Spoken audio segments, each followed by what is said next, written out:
even started the recording yet. It's Good his fault. He grief. started it. Oh, you don't want Oh, this smoke, son. you know Son, what? I'm telling you, I'm gonna need to go ahead and schedule that She-Hulk battle. I'm ready to fight you. You know what? What's up, hybrids? Welcome back to another episode of the Fandom Hybrid Podcast. This is Hanako. I am here with Mike, Anthony, and Michelle. And we are, if you haven't been able to tell, because I'm keeping that first bit in, we are discussing Agatha All Along, episode 6 and 7. And Ugh. it's funny, you see, I'm dressed up for Halloween. We're talking about witches. So, yay. And I know that when we recorded the first part of Agatha, we said that we were going to do the last 4 episodes together. But I'm going to say that when I watched episode 6, I was chomping at the bit then to talk about it because I was like, all of the unenthusiastic responses that I had to the first 5 episodes, they fully made up for it for me in episode 6. Episode 6 is what made me say, okay, I'm in. I want to know more. Like, I don't know why it took them so long to get to that point. That episode with the backstory of how Billy Maximoff became William Kaplan, I loved it. I loved it. I was like, where was all of this 5 episodes for the past 5 episodes? It was there. You just didn't see it. You just No, joining our it's right it now. it was not No, there. It was not it's there. not They're there. just trying to, Don't even, they're just trying to no, It be was on our not side. there. no, it was not No. See, there. I'm not even gonna try to I'll argue let with you have a y'all. lot, but I'm not I gonna ain't let you gonna. know that. Yeah, it No. was I ain't there gonna for even. you. And I think that's the thing because Where? everybody has been like laughing No, at our at I our don't know back where and you guys forth. been. It was not there for me. And even now going back, look, knowing what I know about the 6th and 7th episodes, there are things that I can see like, okay, here are these threads and this is where they were kind of doing it. But no, Yes, episodes yes, 1 through 5 did not yes. have me interested. And if I go back and rewatch them now, I'm still gonna be like, meh. And I think I No, you're figured gonna out be for myself wow. what a big part of it was, but we'll get into that a little bit later on. So I'm going to ask Anthony, since you are the other dissenting voice about episodes 1 through 5, did episode 6 or 7 or 6 and 7 change your thoughts about the show in any way? Remember, you have to have a place to I stay. was talking to Anthony Michelle. Don't make me mute your mic. I'm not saying anything. Um, so episode 6 made up of a lot of the failures of episodes 1 through 5. Mm-hmm. A lot. Mm-hmm. I'm still on the fence about the show, but I do see that 6 and 7, or well, episode 6, Mm-hmm. has definitely improved my opinion of the show. So it's not quite all the way down there with with No, absolutely the fuck not. Mike, don't make me mute your mic. Don't make me mute your mic. So good. It's not down there anymore. You know, Okay. it's just above She-Hulk, Okay. sir. Is it above or below? It's moved up past She-Hulk. Okay, Yeah. okay. Yeah. Okay. Thank you.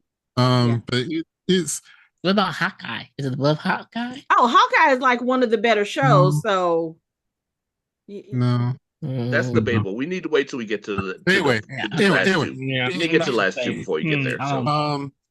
I see.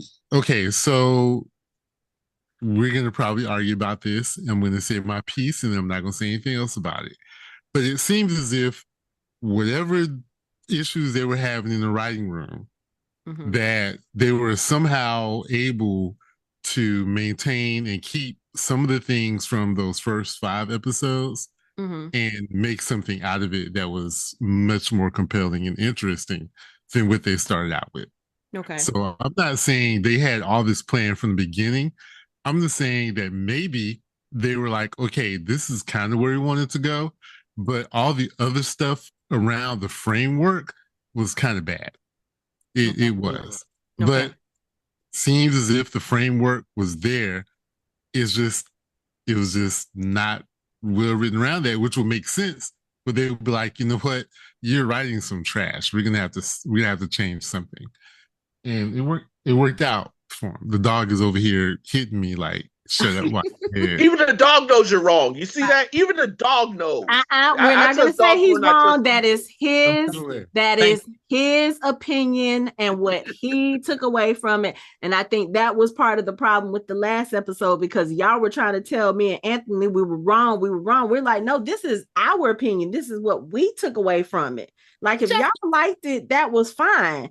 But for me and Anthony, and especially because y'all know me and Anthony don't always agree when it comes to these shows. So the fact that both of us were on the same page was a little strange. But I mean, just like what he just said, I kind of felt the same way when it came to these two episodes. And I think part of the problem for me, and I've noticed this when I rewatched episodes 6 and 7, and I think I mentioned this in the part 1 that we dealt with, I feel like Agatha she's playing a version of herself.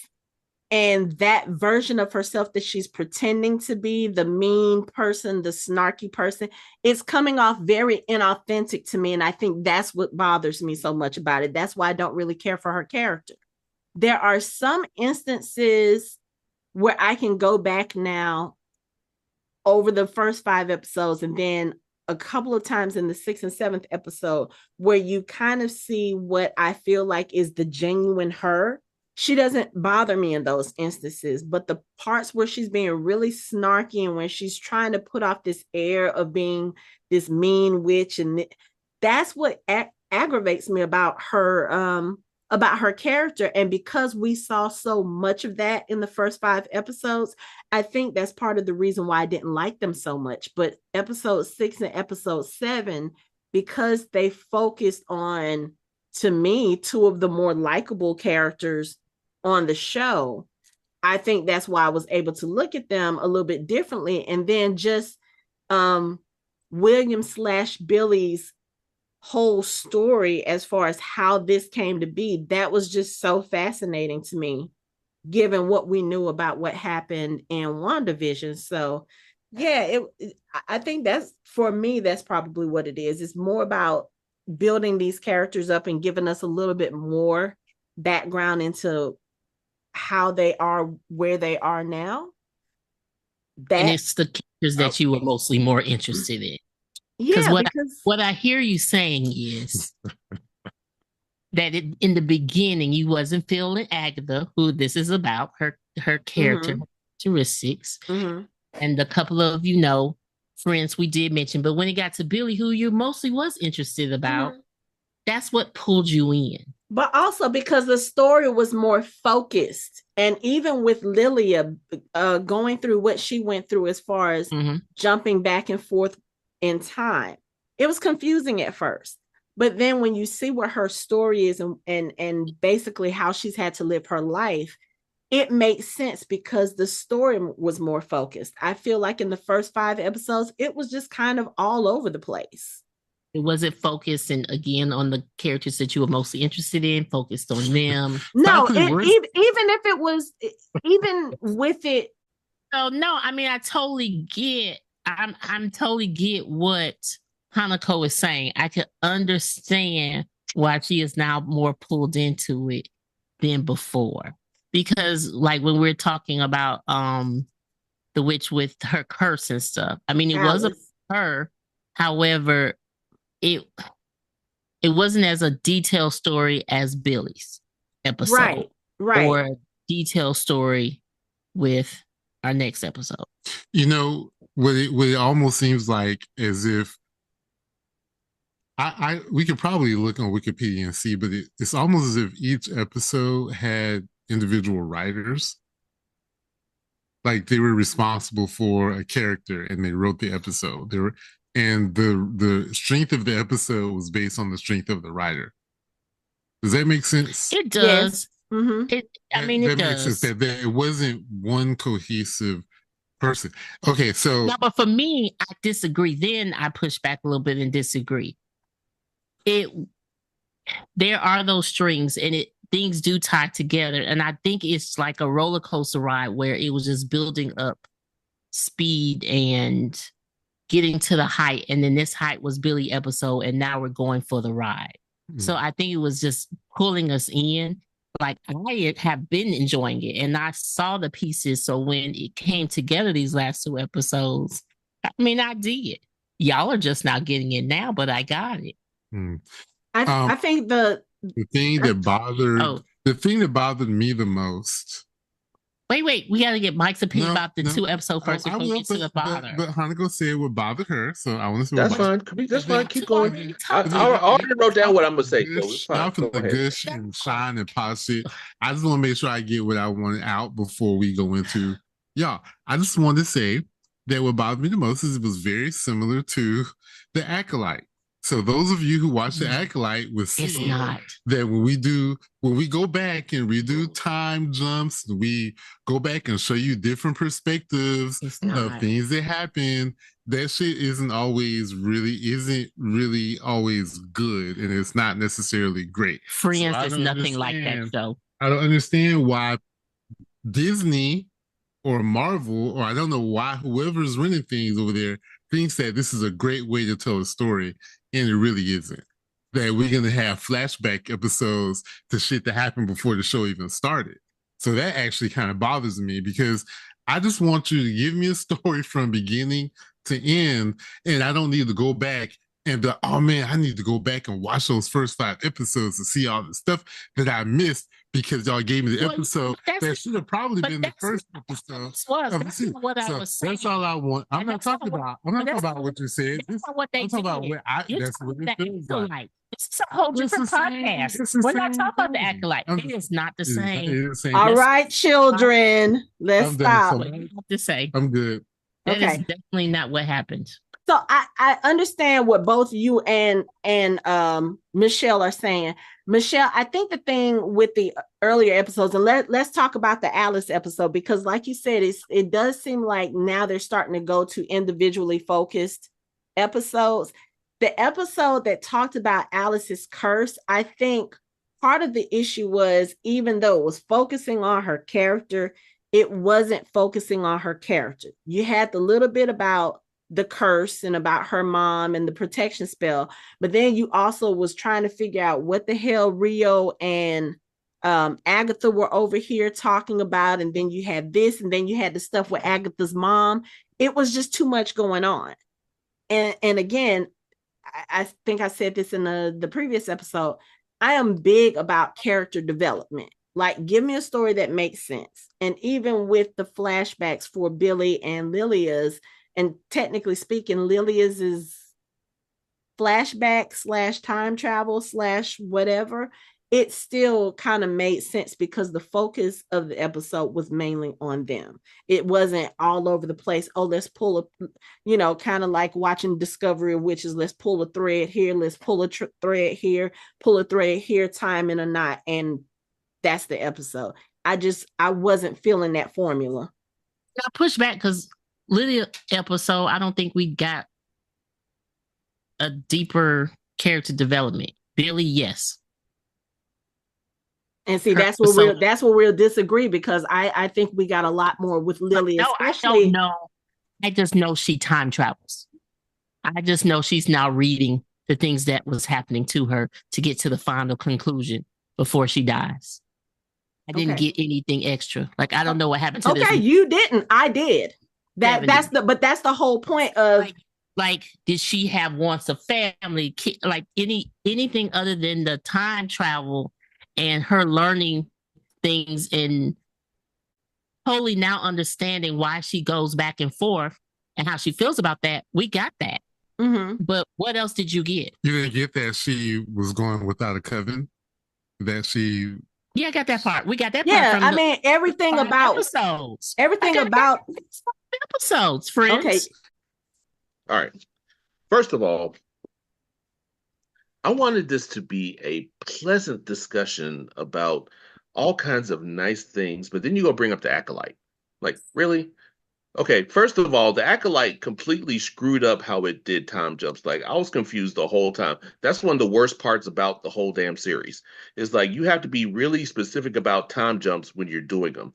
And I kind of see how you could get confused in episode 7 when you're going through when you're going through her backstory and like and they're trying to catch you up with all of her all of her intuitions that are coming true, like Mm-hmm. the Alice don't save Agatha, which was in 2 different episodes, and Mm-hmm. I understand that's fine, but but it's kind of like the 7th episode of The Boys, which we just recorded about. It's like when at the end when we figure out that Butcher is totally imagining his friend, and he's just like, and you go back and you go fight you go through the Fight Club montage of him talking to someone who's not there Mm-hmm. and stuff like that. And this is kind of the way kind of their way of explaining her getting to the point in that trial where she's reading tarot and she's the one that understands that has the gift of sight where she can see things in the future. Mm-hmm. Um, and I wait, hold on, let me get to my page. Well, Mike wrote a And dissertation. I took notes. And as far as Agatha like really being unlikable and like being snarky all the time. Um, it's a great coach, Dennis Green. God rest his soul. He was a coach in Arizona. They had a lead on a team, but they ended up losing in the second half. And they asked him about it, and he said they are who we thought they were. Yeah. Yes, yeah, Anthony knows. Yes, Agatha is who we thought she was. If you didn't think that she was going to be snarky and throw all kinds of comments on it, I don't know what to tell you No. because that's What I'm saying is the snarky part of Agatha, I feel like, is not who she truly is. And the yes, it fact that she's trying okay. to be it seems like she's being so forceful to put forth that persona. That's what's bothering me, because I feel like at her core, that may not be who she is. Okay, I can agree. We can agree to disagree on that. I think that's part of her thing. Because that's all she's shown us. It's like we can Mm-hmm. only believe what you show us. And if she Mm-hmm. shows us that she has all kinds of snappy comebacks and backhanded comments and about people that she's talking to, then that's who she is. It's like I just think I think that's what she's shown us. So I don't That's my opinion. Okay, so I don't think you really understand what I'm saying when I'm describing her. If you think about the Agatha that was revealed to us in WandaVision, okay, and Mhm. I'm gonna preface this by saying something that Nick, one of our listeners and one of our friends, hey Nick, said in response to our discussion was like a light bulb moment for me, and I was like, oh yes, that's exactly it. At least how I look at it. When we look at the way Agatha was in WandaVision, when she made the reveal, when it became Agatha all along, and we realized that she was the one that was manipulating, she was the one that was doing all the evil stuff, then it really felt like she was an evil person. You get what I'm saying? Like I had no doubts about who she was. Now it almost feels like a parody of that person she was in WandaVision. And something that Nick brought up that made me really think about it. When you look at Wanda's backstory, when it goes back to when her mother tried to have her killed, she seemed different then. She wasn't evil. She was genuinely just trying to be a witch. Her mom thought she was evil, and she ended up doing the evil stuff because they were trying to kill her. But also, this whole time, including when WandaVision was going on, she had the dark hold, which could have been influencing the way that her personality was. Now she's been living 3 years without the dark hold. She's been 3 years under a spell where she's been pretending to be someone else. And now that she's broken free from that spell, it almost feels like she's putting on a front because she still wants people to think that she's mean, that she's evil, that she will kill them at a moment's notice. But I don't think that's really who she is. And that's what I'm. If you were under a spell for 3 years and you all of a sudden came out of it and was like, "What the fuck is going on?" Would you not be that way? Okay, you don't understand what I'm saying. I understand if she wants to be that person, but it feels like she's faking being that person. She's coming off to me like she's still acting like she's under a spell. I see what you're saying. I see what you're saying. Right, and I feel like come across as genuine to me now. Okay, that's because fine. We're not going to agree on that, so that's fine. But I agree. I agree with Hanako with that one but not in the way you think I agree with you, Hanako, because I think that is it. I think she has a front up.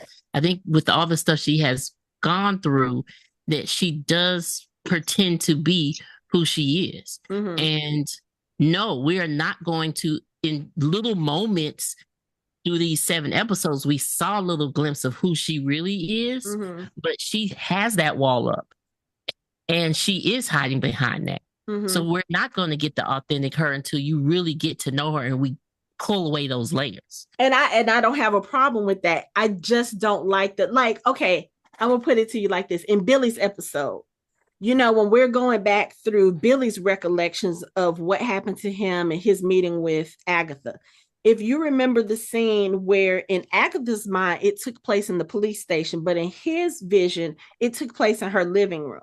And just the way that she was when she was like, do you want to poke the bear? Do you want to like that was an obvious exaggeration because again, at that point, she was under the spell. She didn't know she was being controlled. So in her mind, when she's in the police station, she's asking him in a regular voice, do you want to poke the bear? Are you da da da?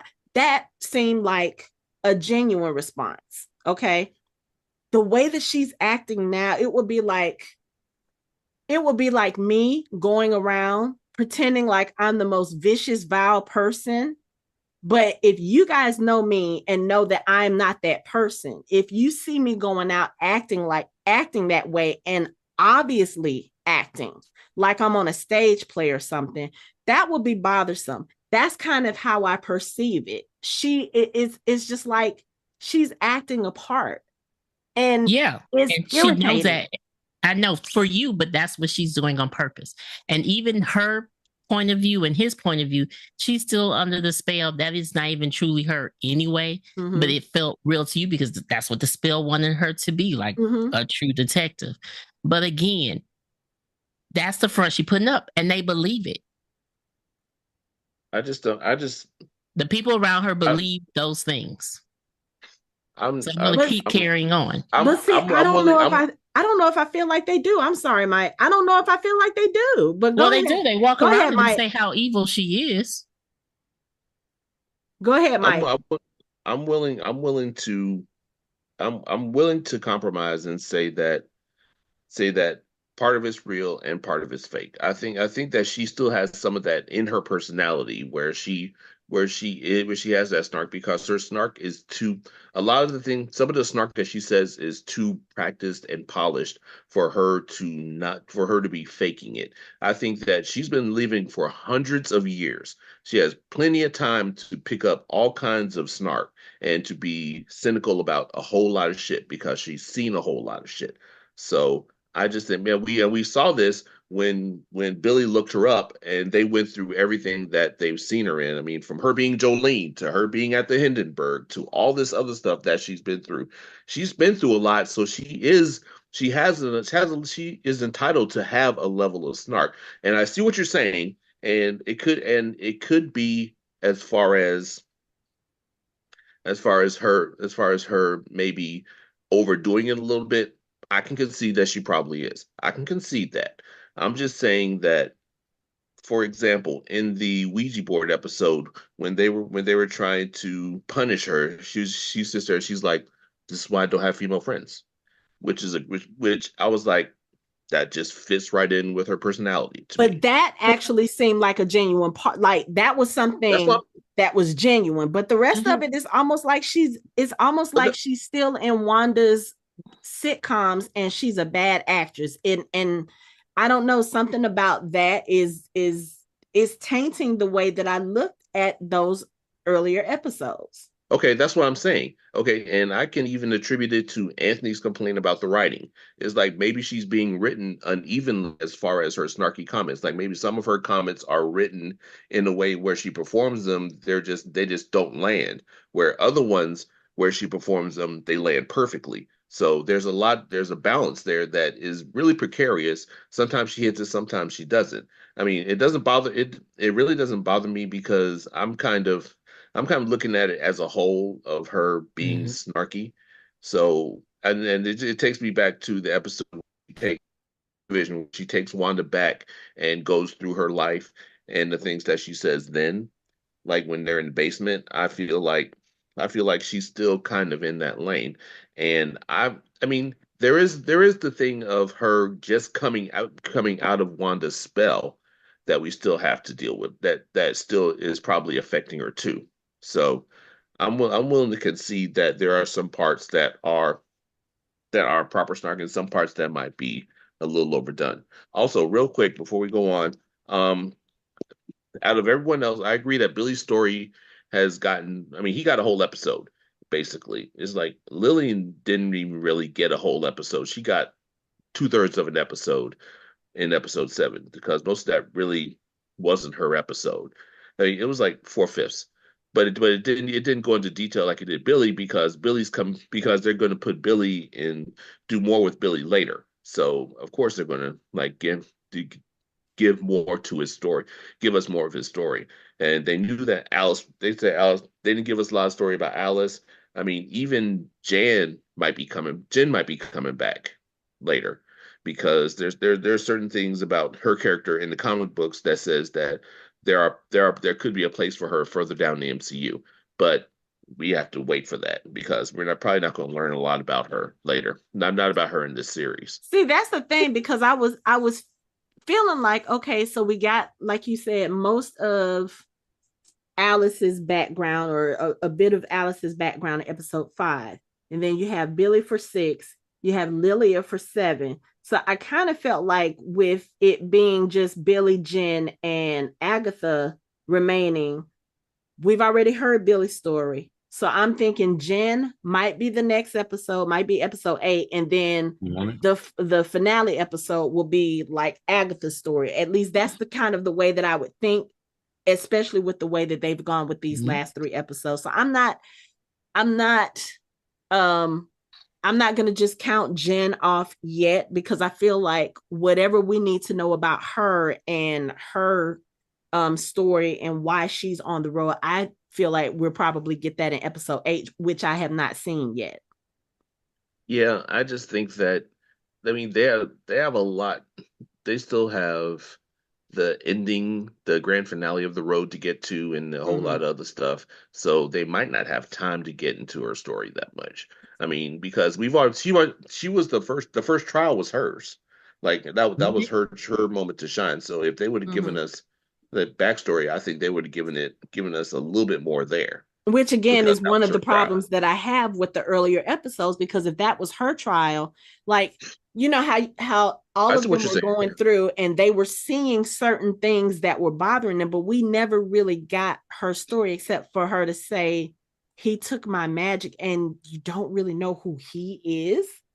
You get what I'm saying? So Yeah. maybe we'll see that in one of the last 2 episodes. But Yeah. as far as Lilia, yeah, I I agree with love. you that the episode was not fully hers, but I think it was enough of hers for It was us to plenty get because this. that was. Yeah, you're right. Yeah, I'm sorry. Go ahead. for us to get her story and to understand what her trauma was, and then 2, also just kind of what her truth was and what her path was as far as her being on the road. So all of it kind of tied together, because we did see in Billy's episode that she was a large part of that. Like, she was the one who placed the sigil on him. She was the one who knew what was going to happen to William Kaplan. knew that Billy was going to take over his body, and also knew that he would need time in order to adjust for that, which also goes into one of the questions we had when we discussed the first five episodes, because we were like, if Billy was there all along, why couldn't Wanda find him? Well, if he was being hidden and no other witches could find him, Wanda wouldn't have been able to find him either. I mean, Billy didn't even know for sure that he was who he was until 3 years after all of this happened. So, and of course, you know, just the little clues going about. So I think Lilia's story was a good one because we did get to learn all of that stuff, and then she got her closure. She got to do what she needed to do.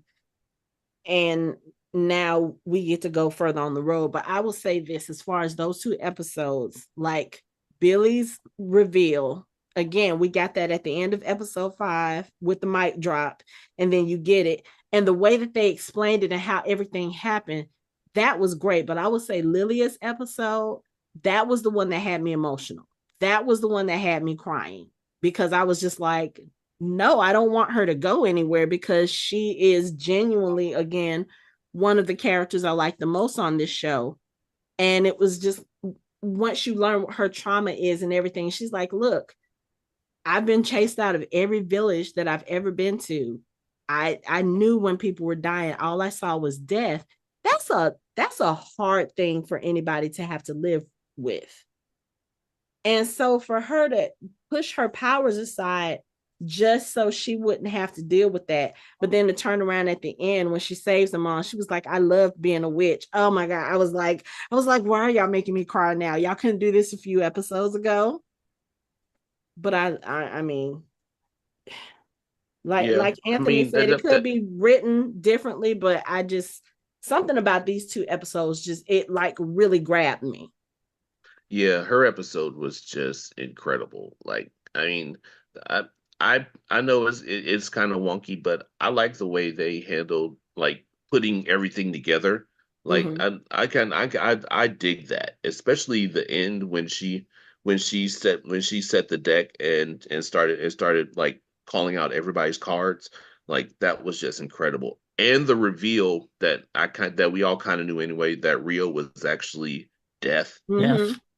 Like, that was just, and shout out to the visual effects in this show. Like, when they did that flash and showed her face with the skeleton on the bottom and her regular face on the top, and I was just like, oh shit. Like, and see, that's the crazy thing, because I may have to adjust the settings on my TV. It was so dark I couldn't even tell. The only way I knew what her face looked like was someone had posted a photo of it, a screen grab of it on like an article, and I saw it and I was like, oh, that's what she looked like, because even when I rewatched it tonight, I couldn't really tell. It's weird. It's kind of hard to see on certain monitors, because like even when I was watching other reactions, because actually I watched it again because I watched episode 7 at work on my phone, and it was kind of dark when they did it. But when I watched it again on my TV, like I could see the light hitting her face, and I was like, oh shit. So it's like you definitely need to like adjust your contrast to lighter for this show, because I mean, the whole thing with her and Jan's conversations in underground, like that shit was hilarious to me. It's just like, I loved you 5 minutes ago. Like 5 minutes ago, you like that was funny as shit. I was laughing watching this episode because I was like, oh, all this technically going back in time. I said Anthony is gonna get irritated. Because we know Anthony does not like time traveler. But I think the way that this kind of time travel doesn't bother me as much. Because it's within the one person. Well, yeah, it is magic. And magic time travel doesn't require they don't pretend to have a scientific basis. Okay, he says that now. No, but I mean, because I had this conversation with you about the Outlander show. I said I don't have a problem with the time travel because I feel like it's magic. And the other one with Sandra Bullock, that was magic, which sort of did have a look. Yeah, about time travel. Is that the one with the letter? Yeah.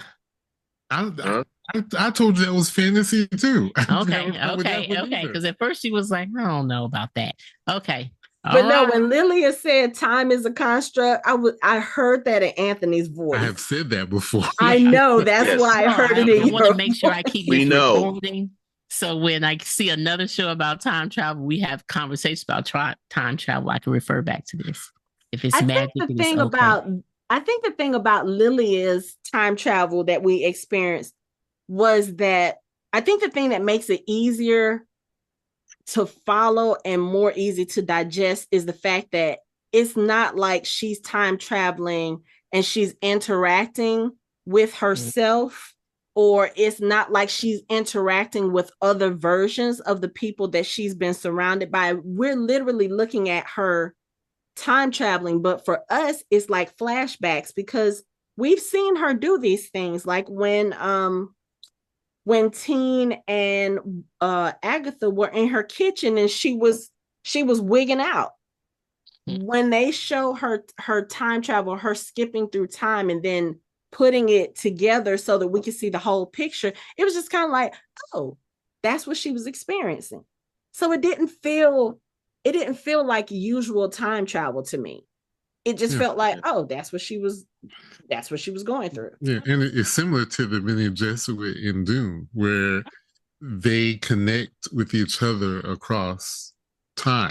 Mm-hmm. So they're communicating with each other because they're all sharing the same experience. And that's how I feel like hers is. It's not really time travel. She's just experiencing being in the same different places in her same body. Mm-hmm. So that's why I don't have a problem with it. Mm-hmm. Yeah. Yeah. I mean, her backstory was just sad as shit. It's like she actually foretold the disease coming to her coven, and they still couldn't do anything about it. I was just like, damn, that's what. Which goes back in depth of explaining her vision in the first trial.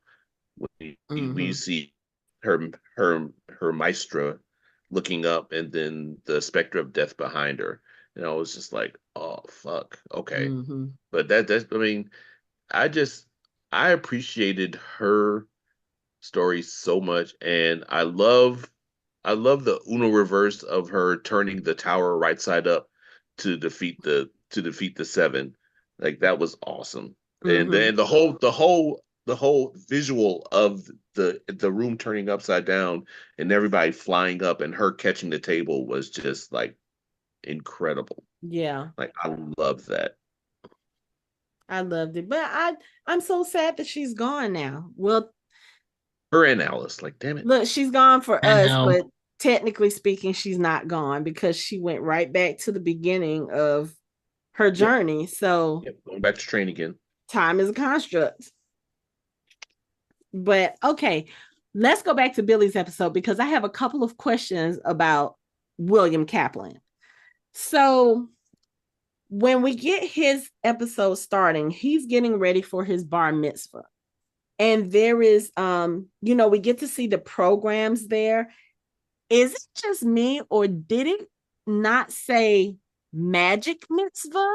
Is that something usual? Because I don't know anything about bar mitzvahs. I've never been to one. I don't know exactly what those ceremonies entail. They're usually themed. Magic, M-A-G-I-C-K, mitzvah. Mitzvahs are themed usually. Think back to the boys episode 2 or 3 where they went to the Miss Maisel mitzvah. So it's like they're themed to whatever the teen wants their party to be, because it's basically a party. It's a coming of age party. It's like there's religion at first. Think of it like a wedding. Like there's a whole lot of religious stuff at the beginning, then there's a big party where everyone has fun at the end. This is basically the same thing. He's doing the religious part of becoming a man. Then he goes to a party where it's all about him. And he's into Wizard of Oz. He's into mystical stuff and all the other stuff. And that's why he has the fortune teller. Right. Yeah. So that's why it's a magic mitzvah. Okay, because I was wondering, I was like, okay, so is this like a similar thing within a magical community? And his, the William Kaplan was magical as well, and that was maybe why Billy found his body so quickly and stuff. I was just trying to wonder, because even when we get the 3 years later, when William / Billy is 16, you see his appearance has already changed, and he kind of looks like this quote unquote goth person. And just even some of the stuff that he's discussing with the boyfriend, it sounds like he's heavily into magic and witchcraft already at that point. So I was just like, okay, was this something that William Kaplan was also into, or did it just happen because Billy was in there, didn't know who he was, but he knew that he was magically inclined? So I was just confused about that whole thing, because when I saw it on the program, I was like, oh, does the magical community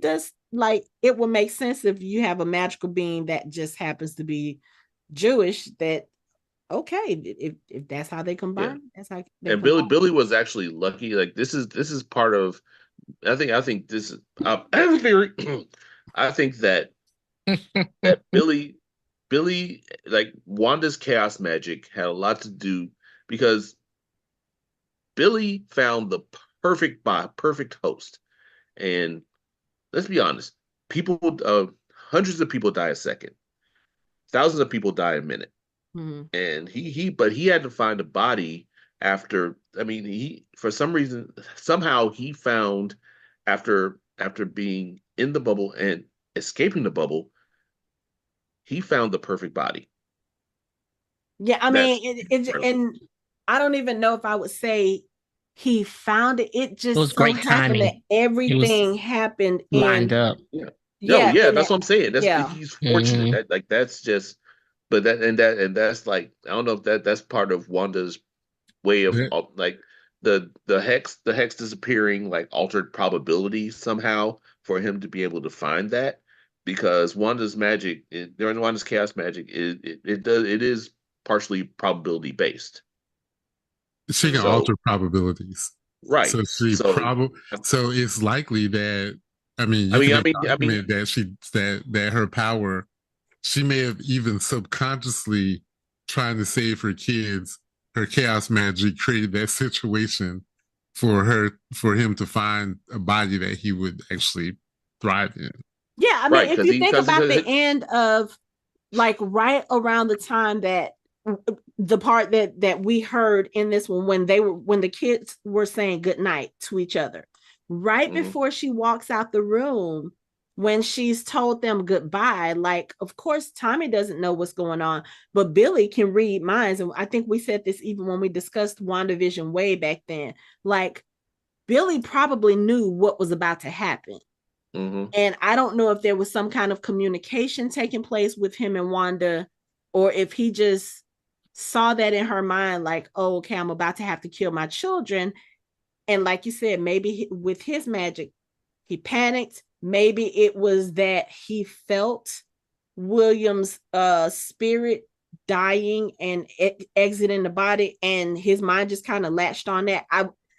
I was thinking about it like when Charles Xavier got killed by Jean Grey in the X-Men movies. Remember, he went and put his mind in that other body. I was like, maybe that was with Billy too. Maybe he didn't do that on purpose. It was just something that just happened to happen because of who he is and the type of powers he had.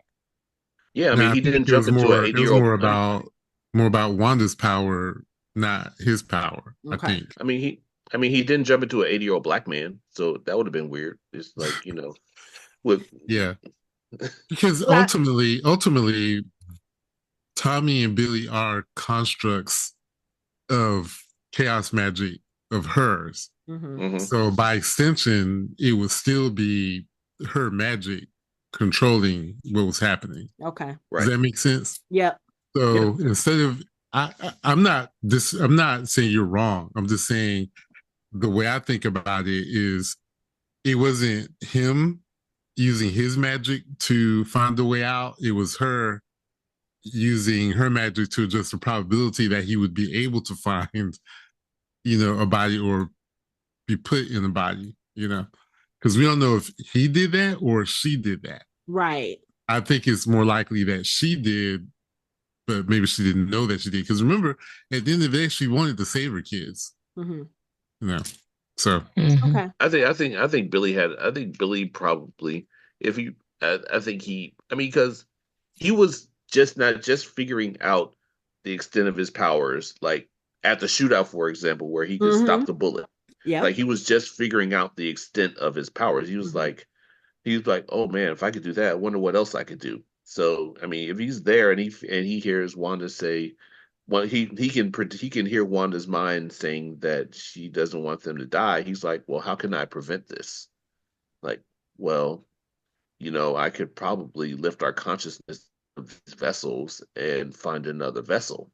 okay, that's a lot I think for him that's to. kind of It's my reading. theory. It's my theory. It was Let just me a- have my theory, okay? the Damn it. timing was That's a just You can lot. have your look. When you have theories again, you can have your theory. This is my Mike. theory. I can't even go with you Oh, on that one. oh, I'm I sorry. have a That's theory, fine. It's Mike. my. I have a theory, That's Mike. fine. I don't Mike, care. That's fine. okay. I said I had a theory, but I guess you don't want to What? hear I'm it. What's sorry. your What? theory? No, he was saying No, fine with me. He was that's all saying right. fine with me. That's all What's right. your Never theory? mind.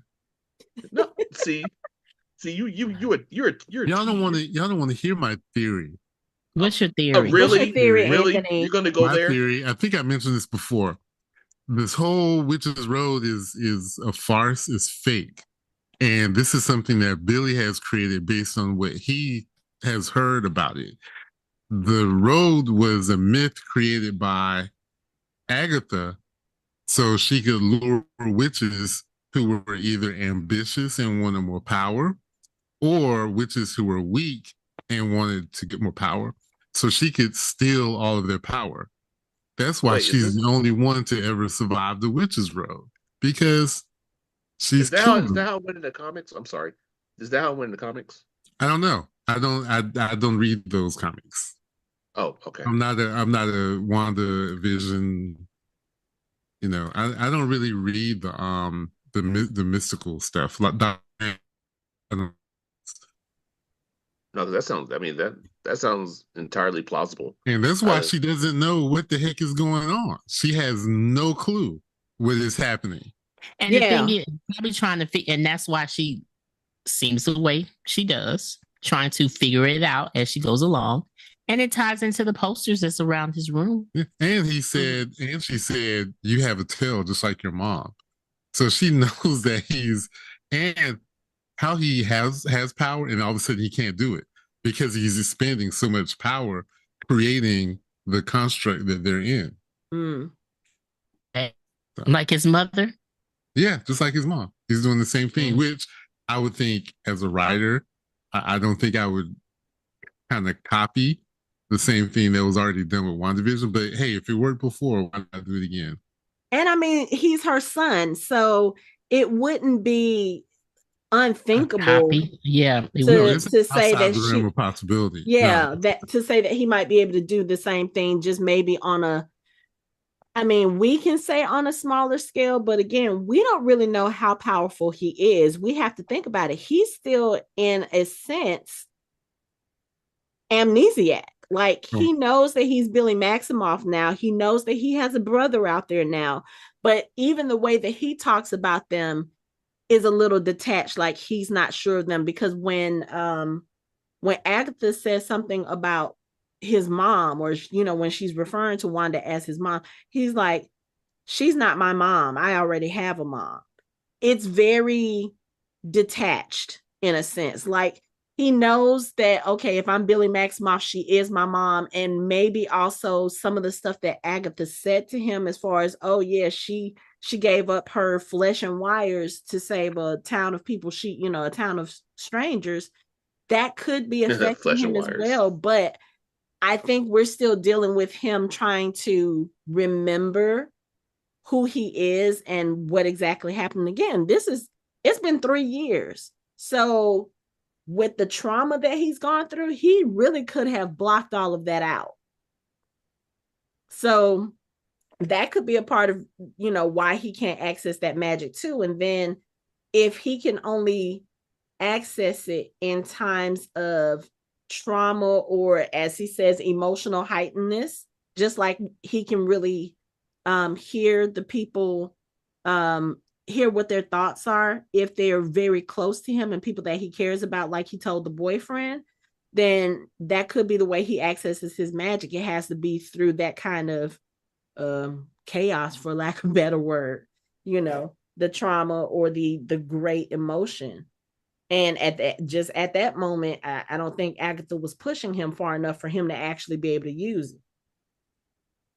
So I don't know. But that's got me. See, that has me thinking. It's mm-hmm. like, especially when they went into the mud and they just ended up like kind of underground, like in almost looked like a spare room. Like, mm-hmm. like that, does he not have he just has the bandwidth to get them out of the way and not really destroying them? Well, see, I don't think he wanted to destroy them to begin with, because no. What I was saying is his theory that the whole Witch's Road is a construct of Billy's imagination. Like maybe that's just like something on the surface where he just gets you out of the way and drops you underground and puts you and just keeps you somewhere that you're not around him. Like, and especially when they needed Lila for the tarot reading, he said, "I wish she was here," and boom, there she is. Yeah, right. Yeah. So, see, and back to the thing about you're totally screwing me now, my mind. Oh, and the thing about the mom thing with Wanda, he has spent more time with William's mother 3 years than he ever did with Wanda. Yeah, because he aged so fast. Yeah, he was with Wanda a few days, and this is mom. Yeah, and then well, I mean, technically he was there 6 years. I mean, he was 6 when. I'm just kidding. Go ahead. No, but I think it was I know what he's saying. As far as the whole Westview thing, was it a few months? I think so. Yeah, I think it was a few months. Was it? Mm-hmm. But either way, 3 years with a woman who treated like her child. Yeah, day to day, normal every day. schedules. That's gonna feel like your real mom. Yeah. I mean, he even tried to convince himself after he got back from the hospital that that's who he was. Like, he was their son, and he wasn't Billy Maximoff. He was William Kaplan. Like, well, he didn't know. He didn't know about Billy Maximoff at that point. He just didn't know who he was. He just I know. But what I'm saying is, he was trying to reinforce that and not think because he, like you said, he didn't know who he was. So he was trying to reinforce the fact that that was his mother instead of saying, "Well, that's not my mom." He was actually reinforcing the fact that he was part of his family, so he had to act like it. Yeah. But and he may not even. I'm sure he doesn't realize that he's the one. That's part of my theory, that he doesn't even know that he's creating this situation. Who does that sound like? His mother. Mm-hmm. Because she didn't know what she was doing. She didn't know that she had done to Westview what she did until it got pointed out to her. True. And that could have been that could have been what Agatha meant when she said something about "you have a tell." Because when he asked her, "What is that?" she didn't answer. She just said, "Inconvenient for you." Yeah. Mm-hmm. That could very well be it. Yeah, and also, I'm just thinking about these things. Being a telepath, he can pull things out of and minds. So, are we even sure that Rio is real? Like, are we even sure that Rio is actually the Rio we think she's supposed to be, or that he has pulled her out of Agatha's memories? I mean, so when he was like, "Where's Rio?" and Agatha's like, "Don't worry about that." Like, yeah, but I mean, also Agatha is Rio really also good had a job, so she had to do some work and then come back. Agatha's really good at shielding her mind from Billy too, because remember, Billy could never read her mind in WandaVision. He said that her mind was clear, like he couldn't get anything from her. Mm-hmm. Like everyone else, he could get some things from her, but from her, she couldn't get anything. So she's really good at shielding. Yeah, but mind. This is Agatha without powers. Yeah, well, what I'm saying is, if she had an inkling of that he could actually be Billy Maximoff earlier, she's gonna be like, I can't let him in my head. Like, right. I know But she doesn't have to have powers for that though, because she probably have trained over the years, trained herself to do that. That's what I would think as well. Yeah, but all that time that he was with her when she was under the spell, she wasn't blocking her mind. But in her mind, she was in the spell, so she wasn't thinking anything. Like she was in the moment. Like but the memories are still there. Yeah, but she was under spell. She's a different person. Not if she doesn't remember who she is. She blocked. Right. She could. The memories are still there. He couldn't get there yet. That door was like chained. She didn't have that. Oh, okay. Yeah. I guess I'm giving Billy more credit than I should, for my theory. But and she's y'all want Rio to be real. Rio's real. But she's been around a long time. That it will even when she's under a spell, subconsciously she still has a door blocked for people not to get in. Now you're making stuff up. I'm not. I'm making it up. The fuck? Now you're making stuff up. How the hell am I making it up if she can? She's old enough, one, to have trained that someone cannot enter her brain and get the information they need to get to. Okay. And if she was under a spell, subconsciously, she's still going to block people out because she's always done that so no one can read her mind. How did that work out for her with Wanda? First of all, Wanda is much more powerful than Billy. So based on my theory, if Billy is doing all this, he has almost, if not the same level of power as Wanda does? No. Even if he had the same level of power, he doesn't have anywhere near the control that Wanda does. That is true. Which goes to my theory that he doesn't know he's doing it. So subconsciously, he's going to need information to do all the things that he's doing. But you will have to work hard on her brain because subconsciously she's still blocking him. Subconsciously, she wasn't subconsciously blocking him when she didn't know who she was. And self-consciously, he doesn't have enough power to unblock her brain. He needs to be doing it purposefully. I'm just saying this because you keep saying unconsciously and subconsciously. Self-consciously. I did say self. Okay. Self, sub, un, in, out, under. What she's basically doing is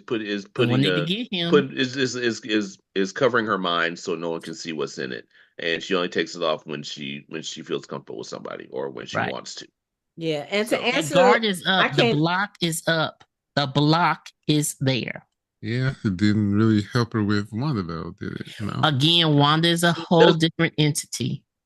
She doesn't know who she is, Anthony. She doesn't know. I mean, even if he read it, he's always going to read is her being mayor of Easttown and trying to kicking him in a chair, and like wondering why the hell he has boot prints on his side because she kicks him, and then she's like clicking a pin and he's trying to help her. She's like, it's on, it's off, it's on, it's off, and writing stuff like she's a crazy woman. It's like. That's all she's thinking about. She's not thinking about being Agatha. She's not thinking about. She doesn't know who Agatha is. And he's looking over her shoulder for a bear. Like, what bear are you talking about? Poke the bear. What bear? What are you talking about? Oh my goodness! But to answer, I don't remember which one of y'all asked the question as far as whether I think Rio was something that is, I guess, manufactured. I don't think so. I think Rio is probably the real death. She is. That's what she. And she disappeared because she really had a job to do, and she'll come back when she's done. No, and I say that because we were introduced to Rio's character before Billy came into the picture, before Teen even entered the story. So she was already when she was being in her head, like out in the open, unchecked. Yeah, she was out there. Remember, she came to visit. She came to visit Agatha in the police department. So when Agatha was walking around her house, talking to Rio, thinking she was in the detective station, was Rio really there? Yeah, we don't. Or was Rio in her head? We can be honest, we really don't know. Maybe in her house, she might have been in her head. I think she was there at the police station because the other. She was never at the police station. She was never at the police station. The police station was her house. The police station probably didn't even exist.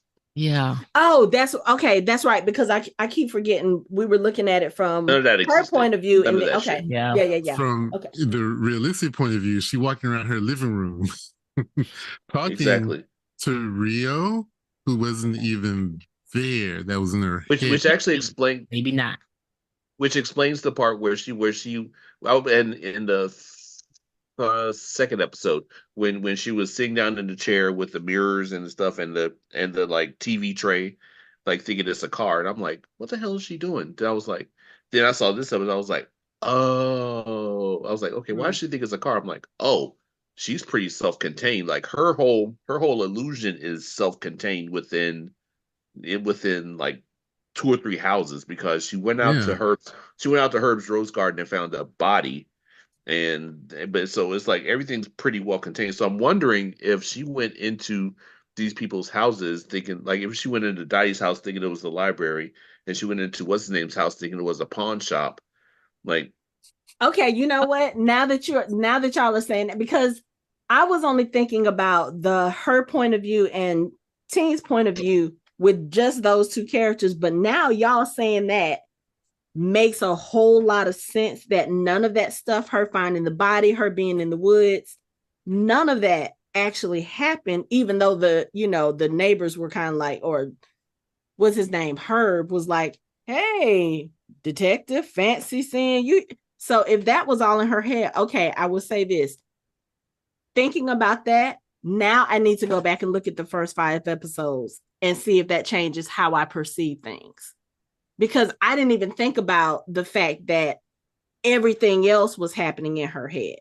I was just thinking from the moment Teen hit the story. So, okay. She was around her house.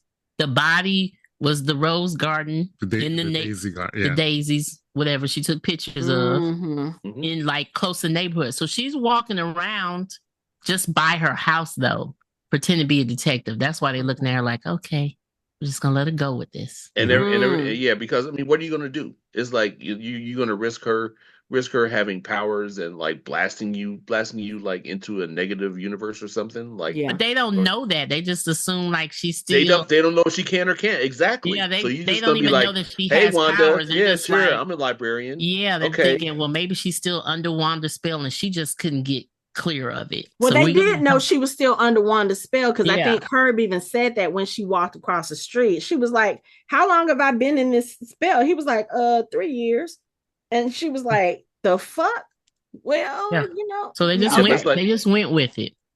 Okay. And it's like they didn't want to be around when she snapped out of it in case she was like, bah! And all of a sudden, but they don't know who she is, though, do they? Yes, they do. They do. Okay. She snapped. I mean, in the grand finale, she snapped out of it for a second. So she saw Wanda. They knew Wanda put her under it, but they also probably know that she's probably the one, because everybody outside knew that something was going on inside. And you saw with the YouTube video that he watched that they actually saw one of the runes that Wanda put up to like make Agatha not have power when they were fighting. So like they know what's up. I mean, even when they come out, they're probably going to be like, what the hell? They go on YouTube and be like, wait, that chick is one of them too? So they're like, oh fuck. But they probably the residents of Westview, they probably done signed so many NDAs that it's just whatever. They can't talk about they ain't gonna say anything. That could also be one of the reasons why Billy had such a hard time finding someone to tell him about what's going on, except for Mr. Ralph Boner. Boner, yes, sir. I'm so glad to see him. I was like, that's fucking awesome. I figured that's who that was. And did you have flashbacks when you saw him? You were like, oh God, no more theories. No.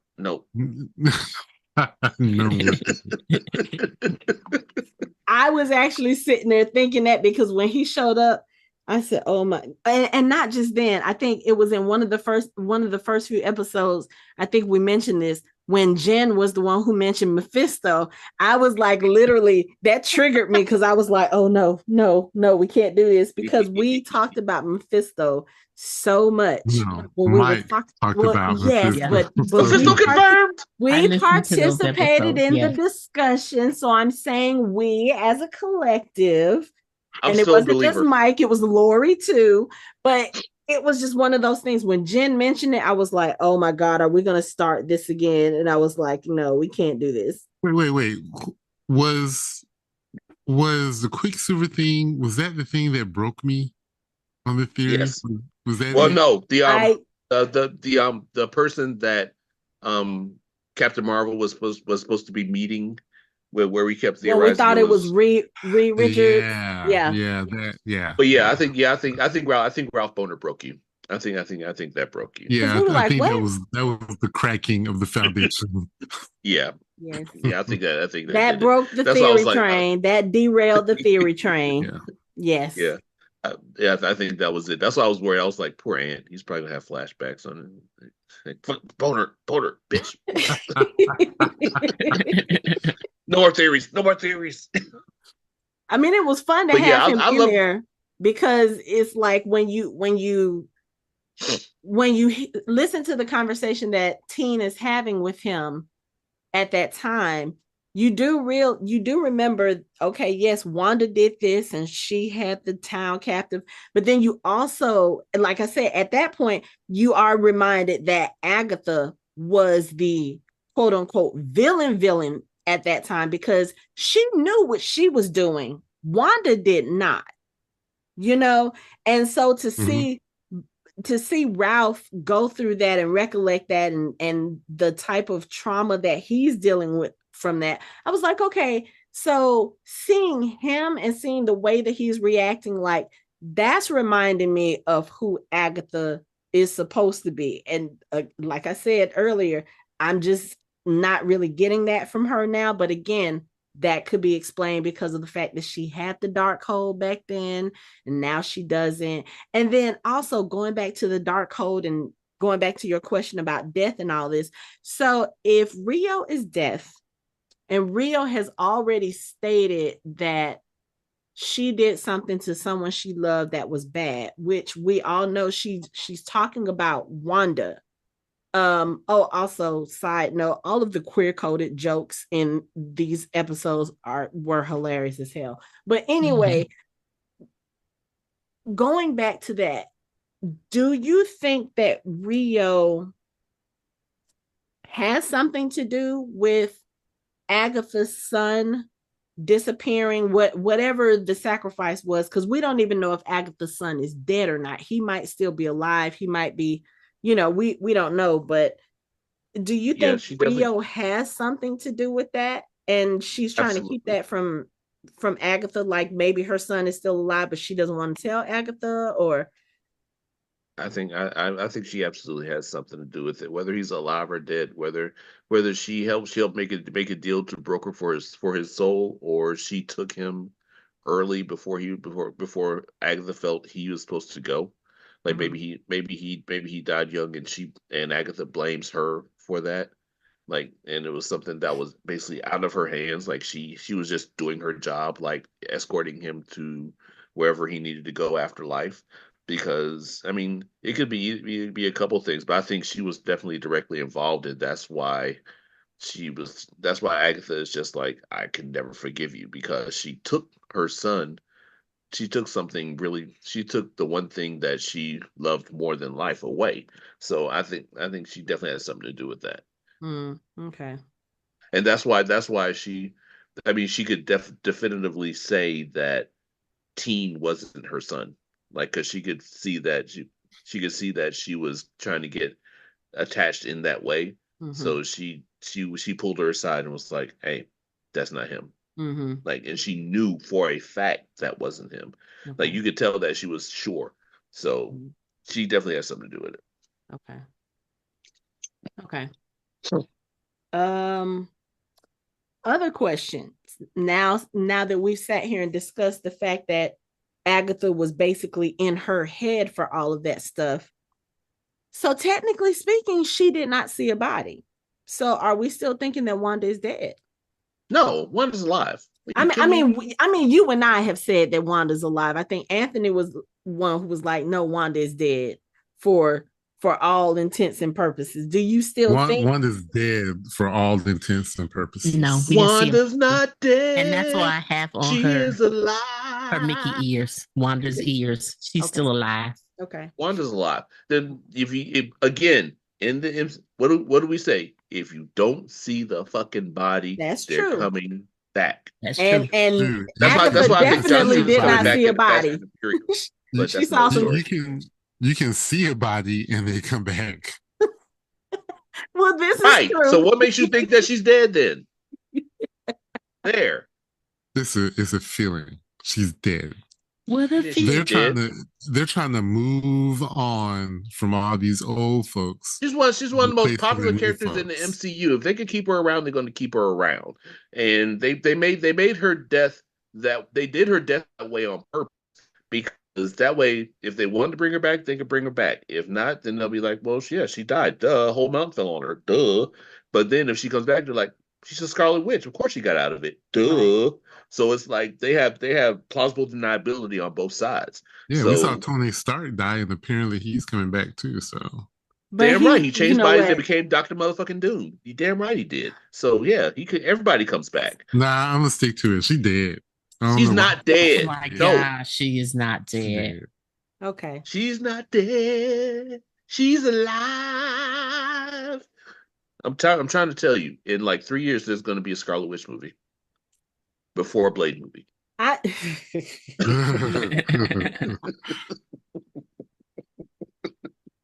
I don't even know if at this point That's- we'll ever get a Blade that- movie. That's not supposed to be funny, but it is. But it is. I I'm mean, just saying. because what I'm else just can we saying. do but laugh? I'm just saying, We're gonna see because Wesley they've Snipes. already They'll do a been Blade talking about movie. doing the Scarlet Witch movie, so she can't be dead. Who talk? Can you forward me that article, please? I'll do it. Yeah. I was gonna say I think they have talked about a possibility of a Scarlet Witch movie. I'm not saying it's in production. I'm saying there been talks about it. I mean, shit might be in production. Yeah, you know they good for Just go on with your conversation. I'll forward it to you.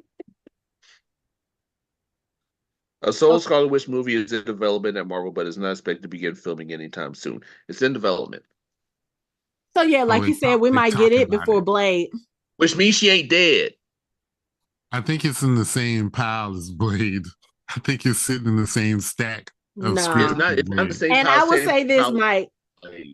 Them having a movie in development does not necessarily mean that the character is not dead. I mean, look at what they did with Black Widow. But I will say, I also don't believe that Wanda is dead. And I've said that since Multiverse of Madness. Like, no, she got out of that cave before it collapsed. We saw that little blink of red light. She is gone. She's somewhere out in the multiverse, somewhere in the universe. I don't know.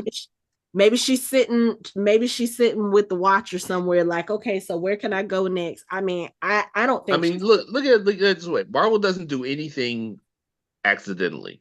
That shit was done on purpose. There's no way force field bubble getting crushed. Whatever, Anthony. No, that was her getting the fuck up out from under that mountain. Look, Marvel does shit where nothing is an accident. It's like if they do something that seems kind of out of the view, it's done on purpose, because they know that we're nerds and we freeze frame shit and we look at shit and we look at shit and we look at shit and we're like, oh, you see that? Mm-hmm. And we catch shit. So they know that we're going to catch it. So then once they figure out how many people actually caught it and start talking it up, then they're like, okay, this has feet. Let's go ahead and start writing. Then next thing you know, we have a movie. And the fact that subconsciously she's still connected to Wanda. That's why she saw a body. That's why that was a part of her construct, was seeing the dead body of Wanda. That's why, all her memory of the Darkhold has been burned away, because Wanda destroyed all copies of the Darkhold. So any part of the Darkhold that was still in her is gone now. And it's like Wanda being dead, that part that was keeping the spell active and strong in her is gone now. So you're not listening to me. You're not listening. Agree to disagree. He thinks she's dead. We think she's alive, and we're gonna leave it at that and just wait to see what happens in the MCU. Yeah, with that character. I'm just saying. So man. I will say the sad part, the sad part of these episodes, especially going back to Billy's episode, was that little glimpse that we did get of William Kaplan, I liked it. I was like, it's sweet. Even in that little bit, I was like, oh, he seems like a cool character. And then we find out that he actually, like, you get to see him die. We experienced that whole death. And I just thought that was so sad. I was like, his mom should be feeling a lot of guilt right now because why for not watching the damn road. Yes. Mm-hmm. I was mad. I was like, I was too. I was pissed. I was like, why are you not looking at the road? Why are you not driving? Looking at the road? No, man. And like literally pull off to the side of the road, slammed at his door into a tree. I was like, oh, he's not coming back from that. She almost turned the car into the letter U. That shit's hard to do. They were going fast as fuck. I mean, how hard? That's really fucking hard to do. Is to turn a car going sideways and turn it like that. Like she literally almost wrapped that motherfucker around a tree. Like trees do not give ground. They don't. Yeah, they did. They stand firm. And they don't give a fuck if a 13-year-old is sitting in the back seat. They really don't. I felt bad for his parents though, because it's like, how are they going to find out that something's wrong? Like that William. I mean, there's a chance that they'll eventually find out that William Kaplan is dead, but it's like during this time they think that that their son is still their son, but he's not. So it's like you're not going to be able to convince them that is not their son. Right. They're just going to think that something's wrong with him. They'll just think that whatever happened to him in the accident changed him. Right. They would always believe that that's their son because as far as they know, he didn't die. Right. Maybe they saw him decapitated and then they saw him come back. That's one thing. They're okay. That's probably not him. But no, they walked away. He died. When they came back, he was alive. Mm-hmm. Like for them, he was alive when they left to get help. He was alive when they came back. So yeah, but what if Billy actually touches their head, closes his eyes, and shows them what happened? That's still okay. You're right. Wait, you were speechless for a second. Oh, damn! He was trying not to argue. He was trying not to argue. Like that. Damn, I'm feeling myself on that one. Damn. He was trying. Hold on, I gotta do a victory lap. I'll be right back. Okay, I'm back. He was trying not to argue. I'm just saying. I'm just saying that, I mean, so he can reach into their minds and change their mind, but he can't read Agatha's mind. No. They're human. Agatha is a witch. She's been around for hundreds of years. And again, she's a witch. They're humans. Who has more mind control? I don't know. There's a whole group of people voting for someone they shouldn't be voting for, so I don't know. Oh my God. Okay, so do we have anything else to say about these two episodes? Because we are not about to get into that conversation. Oh my goodness. That definitely needs to be a... No, let me stop. We have anything else we want to say about these episodes? Oh yeah. Just know that Billy. Hold on, William had the Wizard of Oz posters in his room and the figurines out with a yellow and Rocky Horror. Yeah, that's why I said the poster. It goes with the Witches Roads. Yeah, he had the action figures too. Mm-hmm. Yeah, and he also had an album. He was listening to the vinyl of the song, which became prominent later as well. Yeah, it's things that make you believe that he created all of this. Yeah, it is. It's evidence. Yeah, it's just like little Easter eggs. It's like it is. Even we now don't I'm thinking about it. I mean, it is though. To be honest with you, so yeah. I mean, and I just feel bad for Tommy. Wherever he is. But I mean, he said he can film him. He said he can film him, so he's still out there. Well, damn, sir. Well, hopefully, can I get a body? Damn. Wait, what was it? What was the name of the deep squid? Was it Tommy? Or no. I think it was Teddy. Timothy. Oh, no, please. Timothy. Timothy. Timothy. Yeah. Oh my gosh. No, I can't. that is Let's go. disgusting, sir. Yeah. So I'm gonna That go. is- With, I feel bad for Tommy because he out there trying to find him a place in the world. Leaves in the wind. Mm.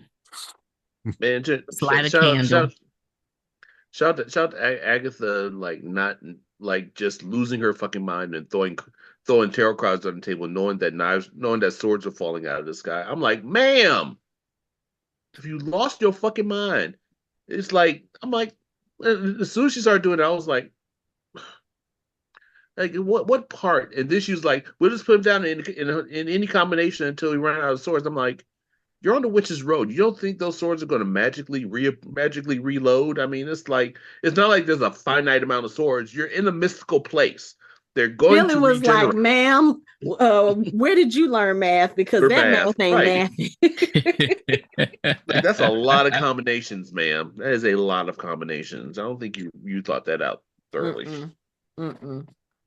But and shout out to Shashir, because I kept calling her Samir in our chat, and Anthony corrected me, and I was just like, "Oh God, I didn't correct you. He didn't correct you. I don't think he lost. knew her name, so I didn't know her name. Like, so I was like, I thought you were like subconsciously guiding me. guiding me to the right name. I was like, all I saw was you saying, "I dumbass, that's not her name." I was like, who is that, Mike? Who is that? The black one. Oh, the damn. black one. Who? What are you talking about? Who? Exactly. You're just like suddenly like, I dumbass. I'm trying to show you like here. But yeah, I really hope we get a little more of her story, because I like her character. I think that she's like I mean, the fact that the part where Lilia came out of a spell and grabbed Teen and pushed him up against the wall. She was like, I thought everything was good. It's like, we're not good, teenager. She was like, ooh, did his whole name. I was like, I love it. Cause if I'm not mistaken, I think she was on SNL for a hot second. Oh, yeah. Okay. Yeah, because no, I think she's still. No, that's Eggy. Eggy's on there now. Her name's Eggy Boom. But yeah, it's a different one black girl that they have on SNL. But that's a whole nother episode. We ain't got time to talk about. But it's not the same one that was singing no, Espresso. No, that's Eggy Boom. Okay, so okay. But yeah, that's the one black girl. See, I'm not gonna start on that. But yeah, I like what she adds, like the little just because I like her little sarcastic like jabs every now and then, because it's like between her and Agatha and like all of them, Agatha and Lilia have so many jabs. And again, Patty friggin' Lupone, ma'am, just ate that whole episode. Like, I mean, damn. And fun fact, her and Aubrey Plaza actually were roommates during the whole filming. Oh, okay. And there are a couple of interviews they did where they've had a whole lot of adventures, like where like Patty Lupone's one of her people almost quote unquote killed her by giving her an infusion of Benadryl. Ooh, okay. Look it up. Look up Patty Lupone and Aubrey Plaza. Yeah, but yeah, there's an interview where Aubrey Plaza was like, "Yeah, I moved in with her, and she would tell me this is what you're going to wear to this interview." Yeah, it's such a great relationship. She was carving the turkey. Make sure you eat turkey sandwiches. Yes. Yeah, that's hilarious. That's hilarious. Awesome. I did love the costumes that they were in. As far as the Wizard of Oz, the team being Maleficent and yes, team. Okay, team being Maleficent.